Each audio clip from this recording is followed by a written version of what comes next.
accuracy sticks around. Yeah, for a couple days at least. And, still below average for this time of the year. This is our warmest period. And, as we look outside, clouds have increased. And that's one of the things that we've noticed over the last few hours. Clouds are starting to increase, but most of us are staying dry as we look down Market Street. And you can see a different view of it here. Not much wind today. The wind has really not been with us. It's out of the north-northeast at about 10 miles an hour. But 84 today is where we got. We're already down to 81 because of that rain-cooled air above the surface. Now, none of it's really reaching the surface, but it is starting to see our dew point up a little bit. It's down to 59. It was at 53 earlier today and this morning, and those numbers are coming up a little bit. That's what's going to allow some of that rain to reach the surface, but still below average, not only in the afternoon, but the morning as well. So as we look at where some of that rain is, clouds have increased for the most part just because watch how this rain, as it gets closer to us, kind of weakening. And what it's doing is reaching this dry layer of air at the surface here. And I think as we see those clouds increase, it will be a little warmer overnight and more uniform. Temps in the mid-60s, pretty much area-wide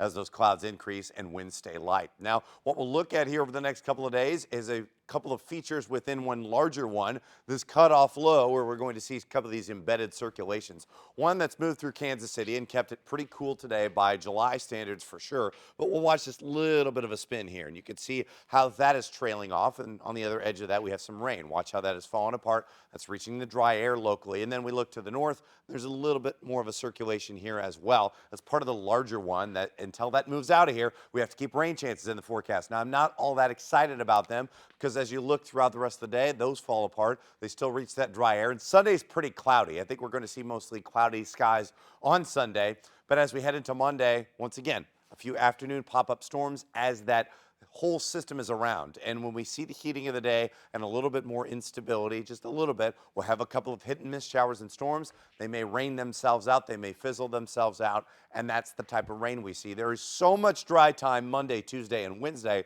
that I hesitate to think that we're going to see much more than a brief 15 to 30-minute rain before it either moves out or rains itself out. So the weather may impact your plans briefly, but I don't think there's much of an issue from that. So let's start tomorrow with mostly cloudy conditions in 83. We're at 84 on Monday, and I do think that we'll see chances around. By Tuesday, it is hit and miss. It is isolated. We're at 87. We're at 88 on Wednesday. We're nudging closer to 90, and I think we eventually get there by Friday or Saturday. But still, I think overall, it is pretty quiet. We'll start to see things much quieter here as we head into the next few days.